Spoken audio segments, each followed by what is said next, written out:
Գյուրջան Կասկադ, ցանկացած համեմատություն մեր օգտին է։ Պարոն Հայրապետյան, ռուսական ալիքների հետ կապված քննարկումներ կային։ Մի խոչընդոտ ինչ փուլում են հիմա այդ քննարկումները, առաջարկներ էր փոխանցում Երևանը Մոսկվային, ընդհանուր հայտարարի եկաք, թե ոչ վերջ։ Առաջիկայում մեր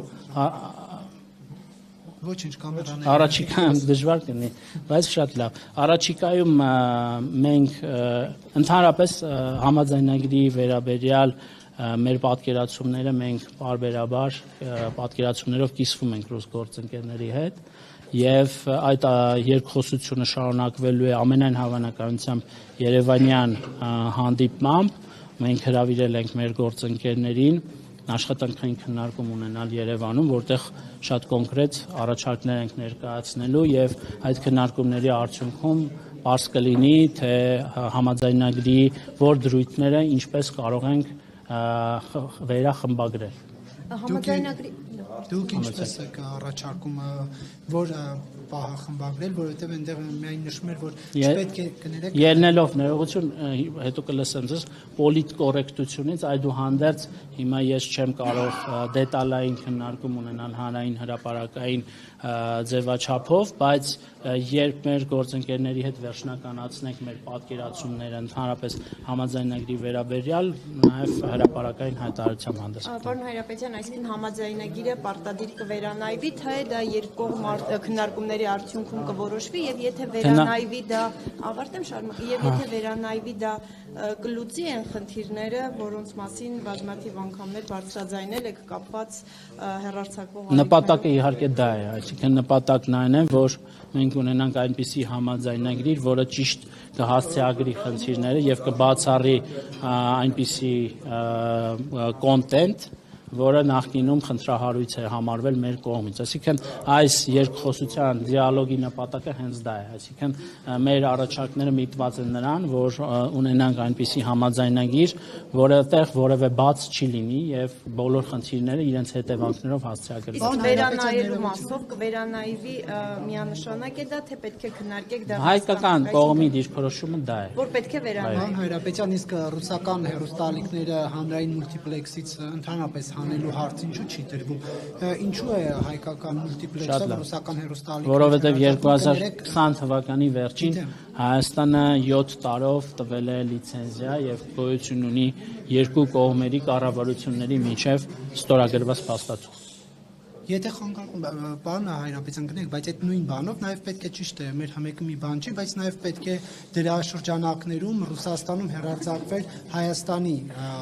հանրային հեռուստալիքը, բայց մինչև հիմա այդ կետը չի պատկերացվել։ Նայեք, հիմա մի քիչ առաջ խոսում էիք քաղաքական գործիչների, լրագրողների նկատմամբ, չէ, Ես կխնդրեմ էթիկայից, չէ, դուք ինձ մի խնդրեք ոչ մի բան, եկեք ես պատասխանեմ ձեր հարցին, հետո էլի կլսեմ։ Ես տեսնում եք, սիրով պոլեմիկայի մեջ եմ մտել, ձեզ հետ սադրվել եմ արդեն իսկ։ Ես առաջարկում եմ, որ ընդհանրապես այդ հմեկը մի բան չի, յուրաքանչյուր մարդ մի հատ, երբ որ երկրորդ, երրորդ կողմին մեղադրում է, մի հատ իր վարքագիծը մի հատ վերաիմաստավորի եւ պրոֆեսիոնալ լրագրողին հարիր պահվածք դրսեւորի։ Կարող եմ խնդրել ձեզ հետագայում սա նկատի ունենալ։ Հիմա կարող եք իմ հարցին պատասխանել բովանդակային։ Որովհետեւ նաեւ ձեր վճարված հարկերից է հմեկը աշխատում եւ նաեւ հանրային սեփականությունը հմեկը։ Պատկերացրեք ինչու եմ ասում։ Ինչ վերաբերում է հմեկի Ռուսաստանում հեռարձակվելուն, այդ հարցը եւս օրակարգում է։ Որ հեռարձակվի։ Հա, այսինքն ճիշտ նույն սկզբունքով։ Բայց դա արդեն խախտում է համաձայնագրի, որովհետև իրենց ալիքները մեր հանրային մուլտիպլեքսը Համաձայնագրով ռուսական կողմը չի պարտավորվել հմեկը հեռարձակել հմեկի հանրային մուլտիպլեքսում։ Բայց ինչու այդպեսի համաձայնագիր կնքվել մի դեպքում պարտադիր պահանջով ռուսական 4 հեռուստաալիք Հայաստանում եւ 0 Դժվարանամ ես բանը։ Այսինքն դուք համաձայնագիր այնպես եք փոխելու, որ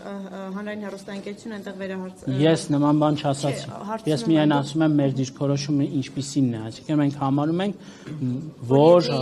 եթե ռուսական կողմը ունի հանրային մուլտիպլեքս, ապա համեկը եւս կարող է հեռարձակվել ռուսական հանրային մուլտիպլեքսով եւ նախկինում այդ առաջարկը արել ենք ռուսական կողմին, դեռևս դա չի ընդունվել։ Բոլոր հեռուստաընկերությունները ինչ պարտքերը տվել են։ Այո։ Եթե չընդունեն, հնարավոր է այստեղ էլ որոշումը վերանայվի։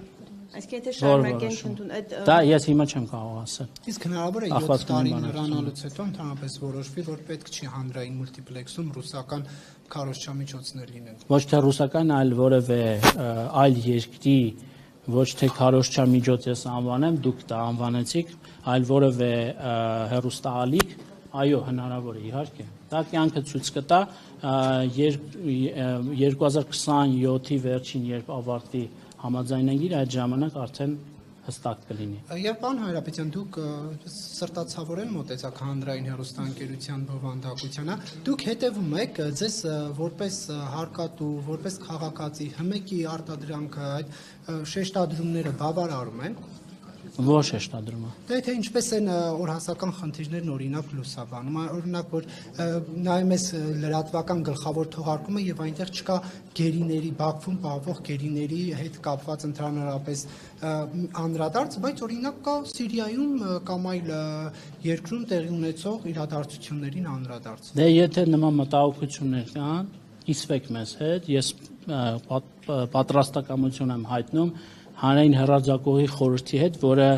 ըստ էության հիմնական մանդատը կրողն է, պատասխանատվությունը կրողն է, այս իմաստով խորհրդի նախագահի եւ ընդհանրապես խորհրդի անդամների հետ քննարկել այս հարցը։